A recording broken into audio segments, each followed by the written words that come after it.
Aujourd'hui, on est là pour tenir une activité qui est l'atelier de division de l'appel à candidature des GEC dans le cadre de la mise en œuvre de l'activité. Cet appel vise vraiment à faire une division large de l'appel à candidature pour que les organisations de la société civile puissent soumettre leur candidature. Au moment où je parle avec vous, il y a 19 associations de la société civile qu'on doit sélectionner et travailler avec eux. Et nous voulons que les gens puissent vraiment démultiplier cet atelier pour que les organisations qui se trouvent dans le département de Ziguinchor ou bien dans la région du Sénégal d'une manière générale puissent être au courant de l'appel et postuler pour être sélectionnés quand même. Dans le cadre de la collaboration, ces organisations de la société civile vont présenter des propositions de projets. Dans le cadre de la mise en œuvre du projet aussi, nous allons travailler avec eux, collaborer avec eux. Il y aura des financements qui sont destinés à ces associations à hauteur de 5 000 €.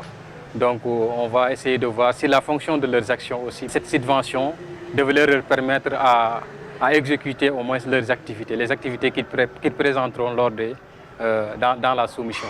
La finalité, c'est pour que ces GEC puissent vraiment être autonomes et libres aussi, puissent bénéficier des formations et puissent aussi être aptes aussi à des opportunités d'emploi qui se trouvent aussi au niveau ici du Sénégal. Et en plus aussi d'être aussi surtout outillés en réalité sur les thématiques de paix, cohésion sociale, droits humains, emploi et employabilité pour créer aussi un consortium entre le projet, les acteurs municipaux, en plus aussi les services techniques, et pour pouvoir vraiment accompagner les jeunes sur leur autonomisation, sur aussi les questions de renforcement des capacités, et pour qu'ils puissent être des acteurs actifs au niveau de leur société et promouvoir des actions concrètes pour relever vraiment les défis de la communauté.